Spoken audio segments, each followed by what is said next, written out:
Bonsoir à toutes et à tous, heureuse de vous retrouver pour la grande édition du journal télévisé sur ESAE TV. Tout de suite, le sommaire. Création de la Société de sûreté portuaire et aéroportuaire du Bénin SA et approbation de ses statuts. Voici une des décisions prises en Conseil des ministres ce mercredi, présidé par le chef de l'État Patrice Talon. D'autres décisions ont également meublé cette session hebdomadaire. On fait le point dans ce journal. À moins d'un an des élections générales de 2026, la question de la relecture du code électoral continue de susciter moult réactions et commentaires au sein de l'opinion publique. Interrogé sur la question, l'analyste et chroniqueur politique Distel Amoussou s'est également prononcé. Des précisions dans cette édition. Hors de nos frontières en Libye, un match de football a viré au drame lundi dernier. Un policier a foncé en voiture sur des supporters après un match opposant deux équipes locales. Un geste filmé par plusieurs supporters occasionnant plusieurs blessés, dont certains dans un état grave. Des détails dans un instant.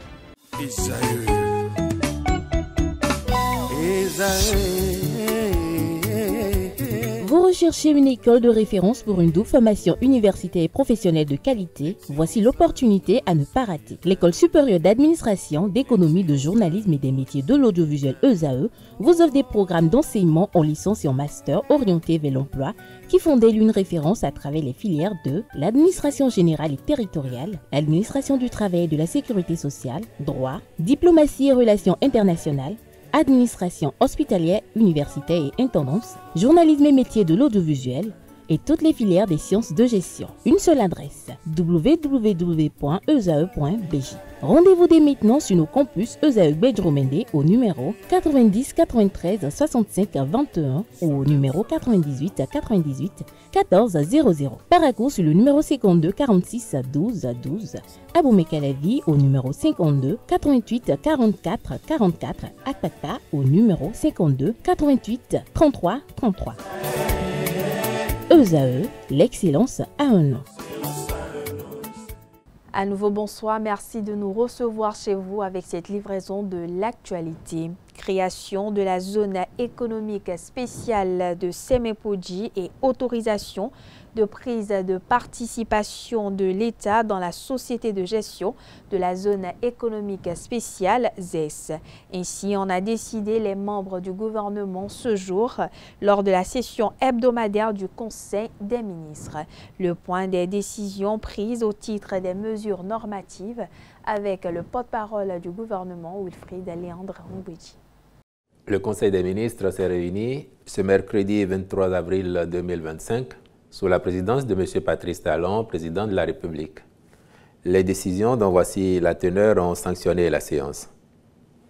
Au chapitre des mesures normatives, ont été adoptés les décrets portant attribution, organisation et fonctionnement de l'Inspection générale des finances, attribution, organisation et fonctionnement de l'Inspection générale des régies financières, création de la zone économique spéciale de Semepoji et autorisation de prise de participation de l'État dans la société de gestion de la zone économique spéciale, création de la Société de sûreté portuaire et aéroportuaire du Bénin SA et approbation de ses statuts, statut type des établissements publics d'enseignement et de formation technique et professionnelle en République du Bénin, attribution, organisation et fonctionnement du cadre national de concertation pour la promotion de l'enseignement et la formation technique et professionnelle, nomination des commissaires aux comptes près la Société des dépôts pétroliers du Bénin SA, puis le décret fixant les modalités de mise en œuvre du financement basé sur la performance des établissements d'enseignement et de formation technique et professionnelle en République du Bénin. Dans le registre des communications, on note les mesures de soutien de l'État aux producteurs pour les prix de cession des engrais au titre de la campagne agricole 2025-2026. Les missions de contrôle, de surveillance des travaux de construction, de collecteurs d'assainissement pluvial et d'aménagement des voies connexes Quelles sont les villes concernées par ces divers travaux de construction? Élément de réponse avec le porte-parole du gouvernement, Wilfried Léandre Ombouedji. Au chapitre des communications, en point 1, mesures de soutien de l'État aux producteurs pour la cession des engrais au titre de la campagne agricole 2025-2026. Malgré la hausse des prix des engrais sur le marché international ces dernières années, les contributions de l'État et des acteurs privés de la filière coton ont permis de mobiliser des subventions pour soutenir le prix de ces fertilisants, aussi bien s'agissant du coton que des vivriers, au cours des récentes campagnes. Ils s'élèvent respectivement, ces soutiens de l'État, à 55 milliards de francs CFA en 2022-2023, environ 30 milliards de francs CFA en 2023-2024 et 24 milliards 4 de francs CFA en 2024-2025. Grâce à ces interventions, les prix des engrais sont restés globalement stables et accessibles aux producteurs dans notre pays. Cependant, la situation sur le marché international demeure critique, même avec la baisse relative constatée.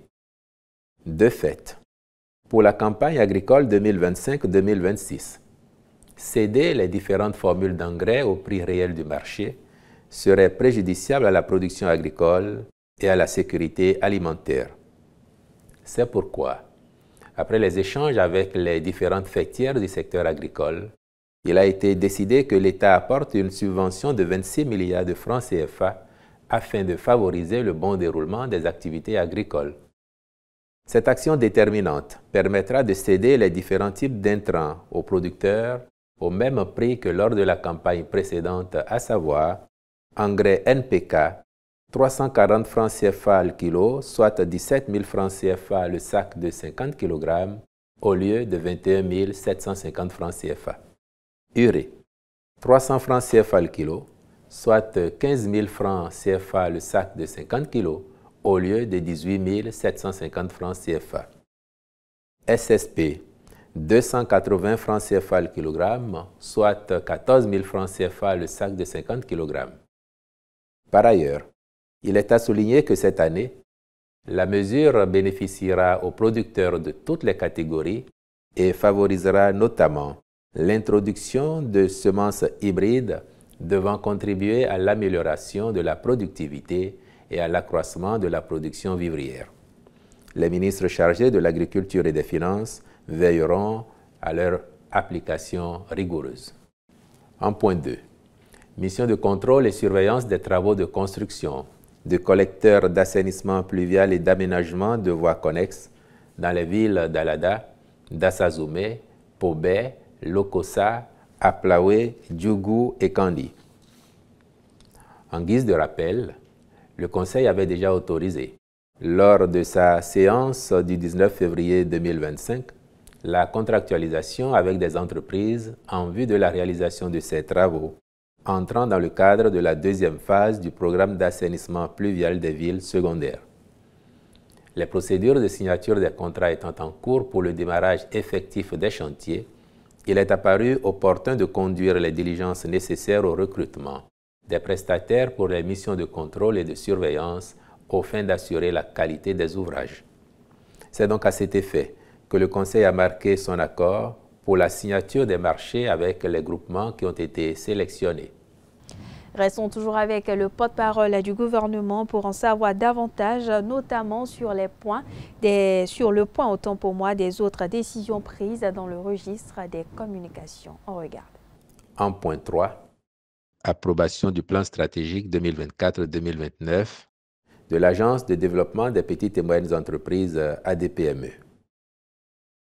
Le présent plan stratégique vise à permettre à l'agence de disposer d'un outil de planification à moyen terme et d'un référentiel de programmation de toutes ses interventions sur la période de référence. Il l'aidera à faire des choix stratégiques en vue de déployer ces outils opérationnels dans le cadre de sa mission consistant à contribuer à la promotion et au développement des micro, petites et moyennes entreprises au Bénin à travers l'orientation, l'accompagnement, le financement et la facilitation de l'accès au crédit. Un plan d'action et un cadre de mesure des performances y sont associés dans une approche mixte impliquant l'ensemble des acteurs clés de l'écosystème entrepreneurial au Bénin. Le plan postule qu'à l'horizon 2029, les micro, petites et moyennes entreprises béninoises, avec un tissu renforcé, émergent et contribuent à la transformation structurelle de l'économie béninoise. Le ministre des Petites et Moyennes Entreprises et de la Promotion de l'Emploi est instruit de veiller à l'opérationnalisation efficace des actions retenues. En point 4. Compte rendu de la recrudescence de cas d'ulcération de jambes dans certaines localités du Bénin. À l'instar de plusieurs pays tropicaux, le Bénin connaît des cas d'ulcères de Bureli.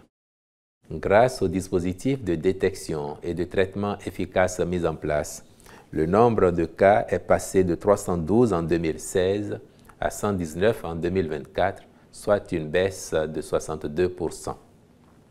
Néanmoins, il a été observé récemment dans certaines localités du pays des cas de plaies à la jambe en lien avec cette affection ou tout autre. Il se trouve que des malades confrontés à cette situation n'ont pas le réflexe de se rendre dans un centre de santé, considérant que ces ulcérations sont d'origine occulte.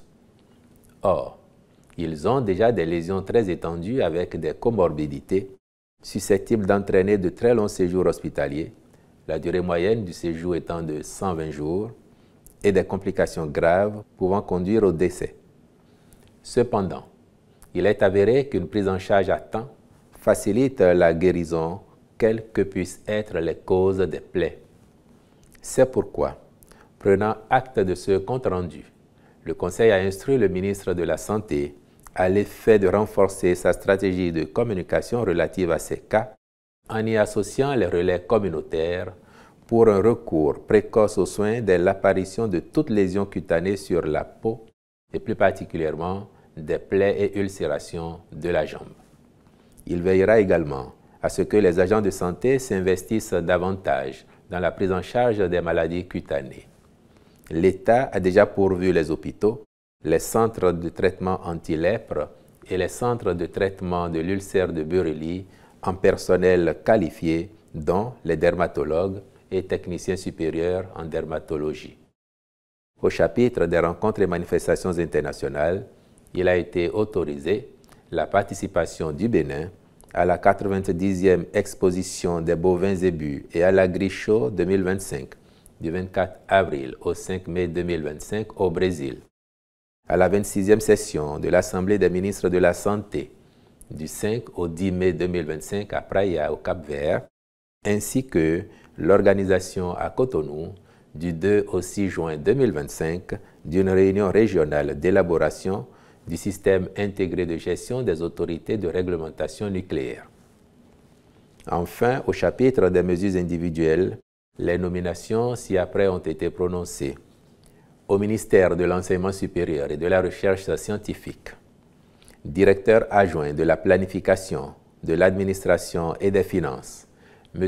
Wessou Alphonse Kakpo, au ministère de la décentralisation et de la gouvernance locale, préfet du département du Zou, M. Valère Setonouba, cumulativement avec ses fonctions de préfet du département du Plateau. Décédé ce lundi 21 avril 2025 à l'âge de 88 ans, la dépouille du pape François est arrivée ce mercredi dans la basilique Saint-Pierre où il sera exposé pendant 3 jours. Le cercueil sera ensuite fermé vendredi soir à 20 h lors d'une cérémonie présidée par le cardinal Camerlengue, l'américain Kevin Farrell.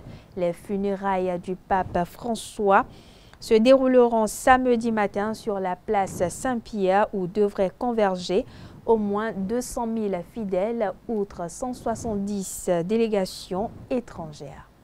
Dans un autre registre, les Léos du district 403 à 4 ont tenu la 4e édition de leur conférence. Il s'agit d'un rassemblement de tous les Léos du district qui a débouché sur le bilan de l'année écoulée, des formations et l'élection du nouveau bureau. C'était ce samedi 19 avril 2025 à Porto Novo. Reportage signé Quentin Amoussou et Arnaud Bouillon. De toutes les nations, chantons partout le monde, lions nos cœurs pour n'être qu'un. Une nouvelle page s'ouvre au sein des Léos du district 403 à 4. Ce rassemblement des Lions et des Léos du district 403 à 4 marque l'élection du nouveau responsable des Léos du district. C'est un rendez-vous historique. C'est l'un des grands rendez-vous du district Léo lors d'une année de service. Et ce soir, grand est ma joie de nous voir mobilisés en ce lieu, pour pouvoir déjà partager ensemble des moments ensemble pour renforcer l'amitié et ce qui nous unit, célébrer ce qui nous unit, mais également s'unir pour pouvoir désigner les prochains responsables du district Léo 403-4 pour le mandat 2025-2026.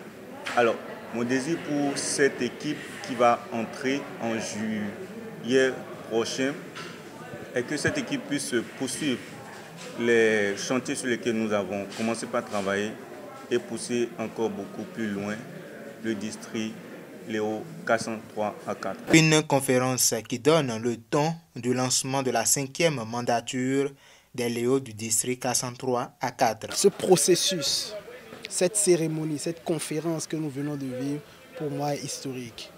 Comme je l'ai dit dans mon discours, j'ai foi que cette 5e mandature soit une mandature historique. Ce serait une mandature belle, vraie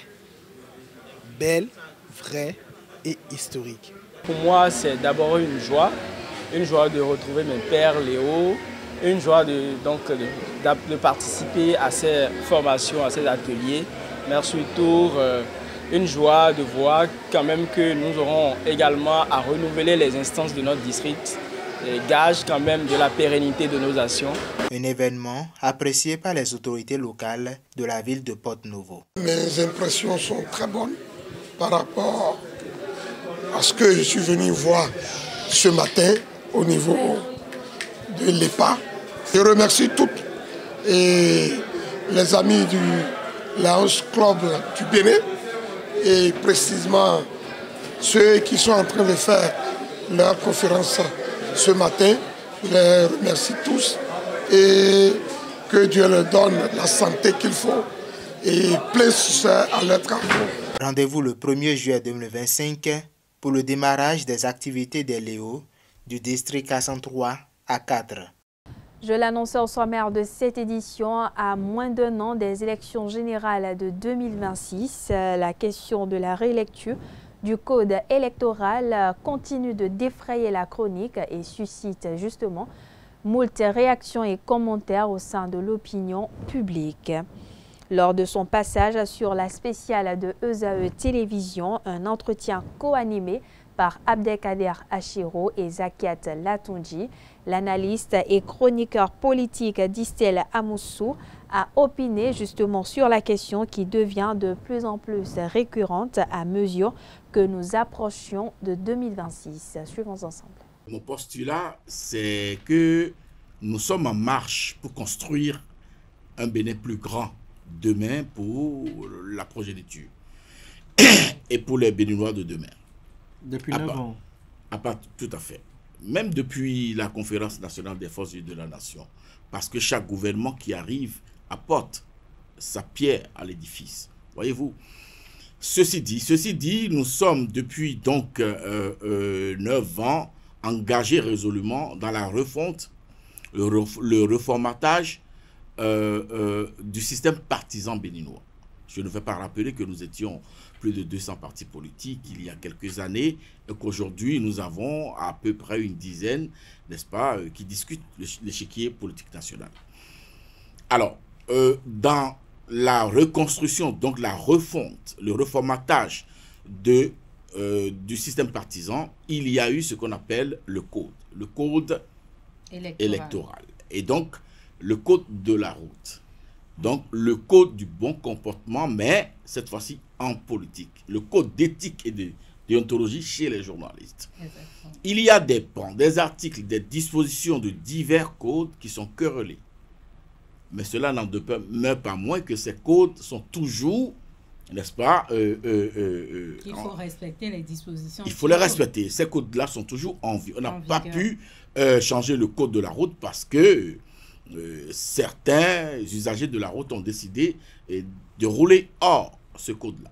On n'a pas pu changer le code d'éthique et de déontologie de la presse simplement parce que certains journalistes, certains de vos confrères ont décidé de temps en temps de violer violemment certaines dispositions de ce code-là. Et donc, ce n'est pas parce que, j'en viens, ce n'est pas parce qu'il se trouve du personnel politique aujourd'hui pour souhaiter, n'est-ce pas, la relecture de ce code, n'est-ce pas, qui est en vigueur, alors qu'on n'a même pas encore expérimenté pour une seule fois ce code électoral. Elle est inappropriée dans le contexte actuel parce que nous ne pouvons pas lire dans la boule de cristal pour deviner, pour estimer, pour faire de la surenchère sur ce qui pourrait s'appeler les défauts de fabrique de ce code-là demain, alors que 2026 n'est pas arrivé, alors qu'on n'a pas expérimenté ce code. Toujours au micro d'Abdelkader Achirou et de Zakiat Latunji, l'analyste et chroniqueur politique Distel Amoussou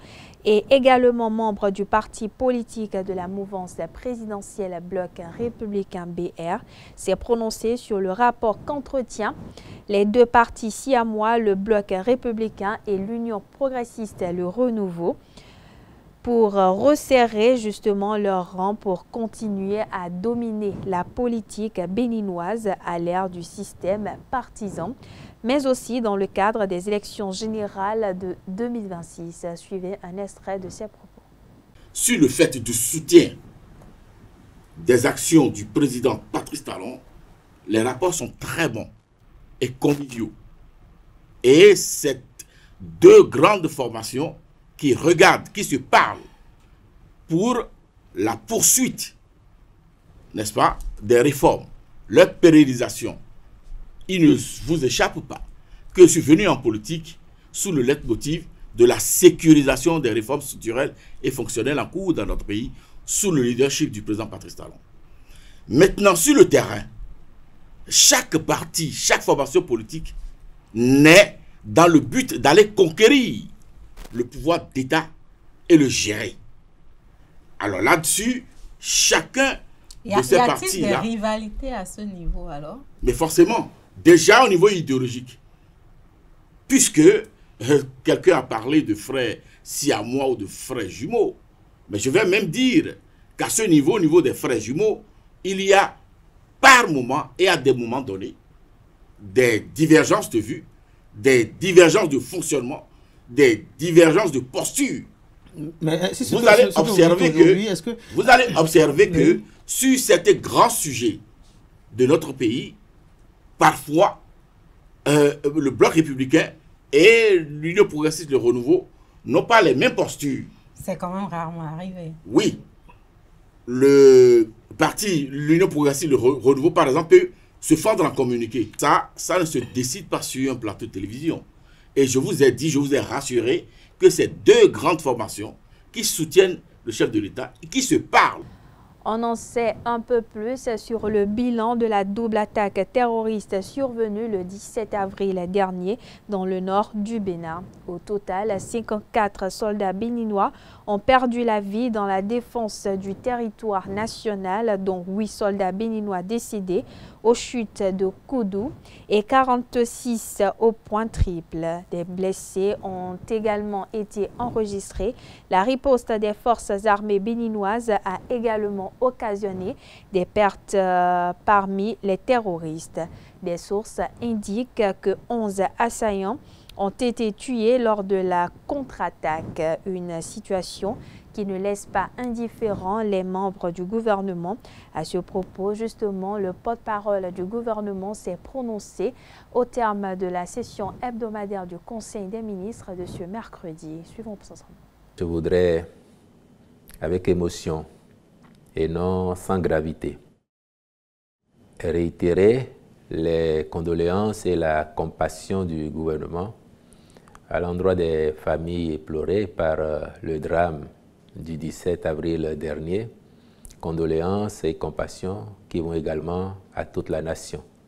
Parce que chaque enfant du Bénin qui meurt, c'est toutes les familles du Bénin qui sont éplorées. Davantage quand il s'agit de plusieurs d'entre eux, et dans le cas d'espèces, de 54 stabilisés, même si ça ne fait pas les 70 et plus que les gens ont annoncé, c'est beaucoup. Et pour nous, une vie perdue, c'est beaucoup, voire trop, davantage lorsque ça porte sur ce nombre-là. Les soldats qui sont tombés, ce sont nos enfants, ce sont nos parents, ce sont nos amis. Il est difficile d'en parler.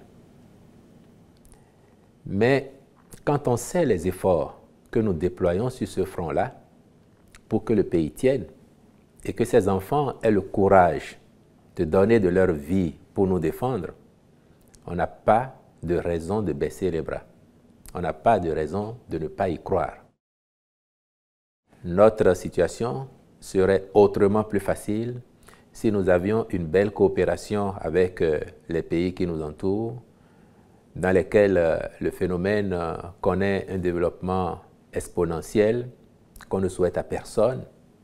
Donc notre situation serait autrement plus aisée si nous avions une belle coopération. Mais lorsque vous savez que les points où ces attaques du 17 avril, notamment, sont intervenues, sont sur la ligne frontière, vous pouvez comprendre que si de l'autre côté de la frontière, il y avait un dispositif au moins comme le nôtre, ces attaques ne se dérouleraient pas de cette façon ou ne se produiraient même pas. Ce n'est pas accuser personne, parce que vous savez très bien que nous sommes assez responsables. Nous ne battons pas notre culpe sur la poitrine des autres. Donc nous continuerons d'assumer nos responsabilités, de mettre les moyens qu'il faut, de recruter les hommes qu'il faut, de sensibiliser aussi. Et nous engageons aussi le commandement à être encore plus efficace, encore plus proactif. Vous dites, ces personnes, ces criminels, et en agissant ainsi et en diffusant des vidéos, cherchent à humilier notre pays. Je dirais qu'elles cherchent à saper le moral de nos troupes et du pays lui-même. Mais encore une fois, nous ne céderons pas. Et nous avons une conviction. Nous avons une conviction. La conviction, c'est que tôt ou tard, nous viendrons à bout de ces criminels et de leur entreprise mortifère.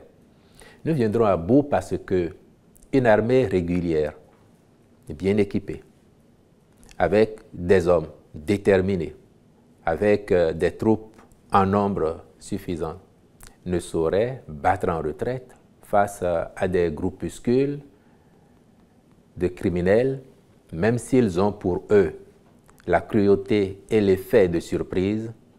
Le temps viendra où nos hommes se seront mieux habitués à leur mode opératoire et seront encore plus efficaces pour les repousser et en tout cas les empêcher de prendre pied chez nous. C'est heureux qu'aujourd'hui, malgré toutes les tentatives, et nous pouvons le dire avec force, il n'est pas réussi à s'implanter chez nous. Et c'est ça aussi qui montre que nous sommes dans l'effort. Si on ne faisait rien, la situation ne serait pas celle-là.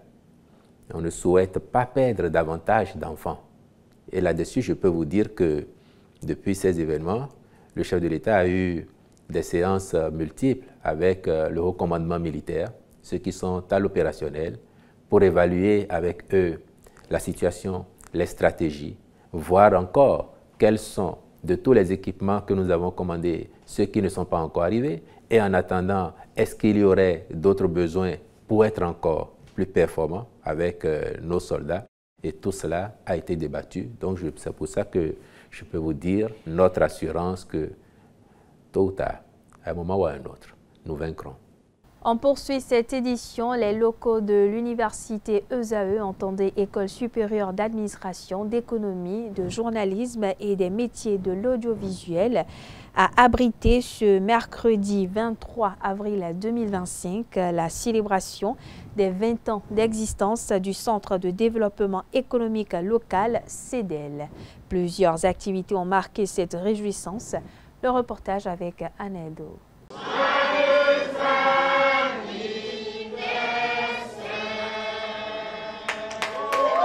20 ans d'engagement et d'impact. Le Centre de développement économique local, CEDEL, célèbre ses noces de porcelaine. 2 décennies d'action en faveur des artisans et des chefs d'entreprise pour le mieux-être des communautés. Nous avons comme sentiment de la reconnaissance à notre créateur qui nous a accordé la grâce d'être encore présente.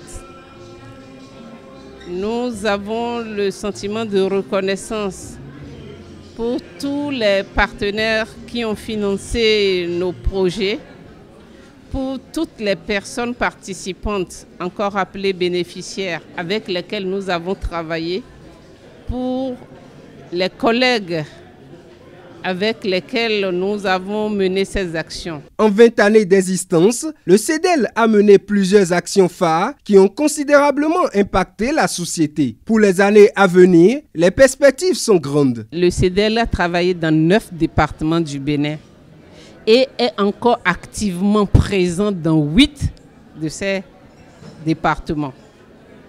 Et nous avons développé une centaine de projets et impacté de façon directe plus de 150 000 personnes et de façon indirecte près de 2 millions de personnes. Et en termes d'argent injecté dans le développement, nous avons pu mobiliser et dépenser près de 2 milliards de francs sur les 20 années de développement économique local dans notre pays. Le CEDEL a des rêves. Le CEDEL souhaite et ambitionne être un acteur incontournable dans le développement économique du Bénin, c'est-à-dire pouvoir être au service du gouvernement béninois, des États de la sous-région, des organisations internationales. Cette célébration est marquée par la présence de centaines d'artisans et chefs d'entreprise qui ne cessent de manifester leur reconnaissance au CEDEL. Le CEDEL a joué un grand rôle dans la vie de nos entreprises et son résultat a impacté même nos familles respectives. Au fait, le CEDEL nous a regroupés en association et nous a aidés à relever des défis. En quoi faisant? En nous aidant à avoir des formations de perfectionnement qui nous ont permis d'avoir des connaissances pour pouvoir impacter dans notre domaine et être ce que nous sommes aujourd'hui. CEDEL nous a vraiment aidés, surtout dans des formations, dans des conseils, dans des suivis. Il nous a aidés dans tout. Il dit souvent que nous sommes déjà grands. Mais même si l'enfant est grand, il a toujours le soutien de sa maman et de ses parents. Donc j'aimerais que CEDEL nous accompagne toujours comme il a l'habitude de le faire. Le CEDEL s'engage à œuvrer davantage pour poursuivre ses actions au profit des communautés. Pour l'heure, une messe d'action de grâce, une fois d'exposition des articles confectionnés par les artisans du CEDEL, une conférence et des réjouissances ont meublé cette célébration. Et puis on parle société à présent, sujet à de multiples commentaires. La répartition des tâches est une question qui souvent fait couler beaucoup d'encre et de salive de part et d'autre. Interviewés à ce sujet, quelques citoyens béninois donnent leur point de vue sur la question. Suivons-en quelques-uns ici, au micro de Francis Ola Farami. L'homme a un nom en fond. On dit sous nous gléguenou. Nous ça englobe tout. Est-ce que c'est parce qu'aujourd'hui les choses évoluent que vous demandez à ce que l'homme participe au moins à certaines tâches à la maison? Là, moi, je vais vous dire oui. La femme est chez son papa et tu es allé la chercher. D'accord? L'homme a l'obligation d'abord de construire, d'avoir tout ce qu'il s'agit. Ça voudra dire quoi?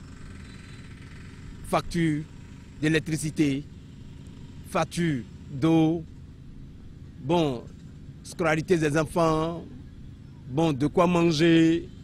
Cela ne voudrait pas dire que la femme qui fait quelque chose ne doit pas l'aider son mari. Dans un couple, bon, si vous vous aimez bien, mais là, il faut conjuguer les efforts ensemble, c'est-à-dire, si possible, faire un budget commun et essayer de gérer. Mais vous allez voir, dans des foyers, même s'il n'y a pas l'eau dans le truc là, la femme attend le mari avant de puiser de l'eau. Quoi? Non. Il faut quand même aider aussi l'autre. Ce n'est pas l'homme qui doit tout faire, même ni la femme qui doit tout faire. Je pense que dans un foyer sérieux, il faut un budget commun. Ça peut arriver que 2 jours à l'autre, le mari peut... Bon, on ne sait pas avec ce qu'on observe aujourd'hui, rien ne va pas dans le pays. Bon, en fait, si sa femme peut l'aider, s'il en a, il peut l'aider. Mais pour manger, de préparer, par exemple, ce n'est pas donné à un homme de préparer. C'est vrai, aujourd'hui, il y a des cuisiniers aujourd'hui. Mais si l'homme sait faire, il va le faire. Mais ce n'est pas une obligation de préparer à sa femme pour manger, non. Il n'est pas souvent bon de laisser tout au cours de la femme. Vous ne pouvez pas demander à une femme de venir payer le loyer avec vous. C'est pas vrai. Et c'est vous qui l'avez amené. Maintenant, vous demandez à la femme de vous payer, de vous aider à payer le loyer. C'est sa volonté à elle qui va l'amener là à payer le loyer avec vous. Il y a un adage en fond qui répète « Sous nous nous kwesi ». Ne savez pas ce que ça veut dire? Hors de nos frontières, en Côte d'Ivoire, le tribunal de première instance d'Abidjan a ordonné ce mardi 22 avril 2025 la radiation de Tidjane Thiam de la liste électorale. La juge a estimé qu'il n'était plus ivoirien au moment de son inscription sur la liste en 2022. Une déclaration que dénoncent les avocats de Tidjane Thiam. L'URD, le parti dirigé par Daniel Boni-Claverie, dénonce cette décision. Il relève, autant pour moi, que le cas Thiam n'est pas isolé. Dans un communiqué, Laurent Gbagbo, Guillaume Soro, Charles Blégoudet ont tous été écartés par des décisions judiciaires ou administratives. En attendant, le juge doit maintenant notifier la CEI de son arrêt. Pour rappel, la liste électorale définitive sera publiée le 20 juin prochain. Direction la Libye à présent, un match de football a viré au drame lundi 21 avril dernier à la sortie du stade international de Tripoli. En Libye, un policier a foncé en voiture sur des supporters après un match opposant 2 équipes locales. Le policier en cause dépend du ministère de l'Intérieur et faisait partie du dispositif de sécurité du stade. Un geste filmé par plusieurs supporters a fait plusieurs blessés, dont certains dans un état grave. Selon des supporters présents sur le lieu, le match s'était déroulé sans incident et s'était terminé sur un score nul et vierge. Aucun débordement n'avait été signalé. Pour beaucoup, l'acte de ce policier a été vécu comme un geste délibéré et injustifié. Dans la nuit du lundi 21 au mardi 22 avril 2025, la colère est montée au cran. Plusieurs véhicules de police ont été incendiés en signe de protestation. Le ministère de l'Intérieur a rapidement réagi dans un communiqué qualifiant l'incident d'acte isolé en contradiction avec l'éthique. Des explications qui n'ont pas suffi à apaiser les tensions. Des ONG libyennes exigent une enquête rapide et transparente et dénoncent l'impunité des agents de l'État impliqués dans des violences. Plusieurs voix appellent également à la démission du ministre de l'Intérieur, Imad Trabelsi. Et voilà, chers internautes, c'est sur ces mots que prend fin cette édition. Merci de l'avoir suivi, merci de votre fidélité. Excellente soirée en compagnie de nos programmes sur ESA TV.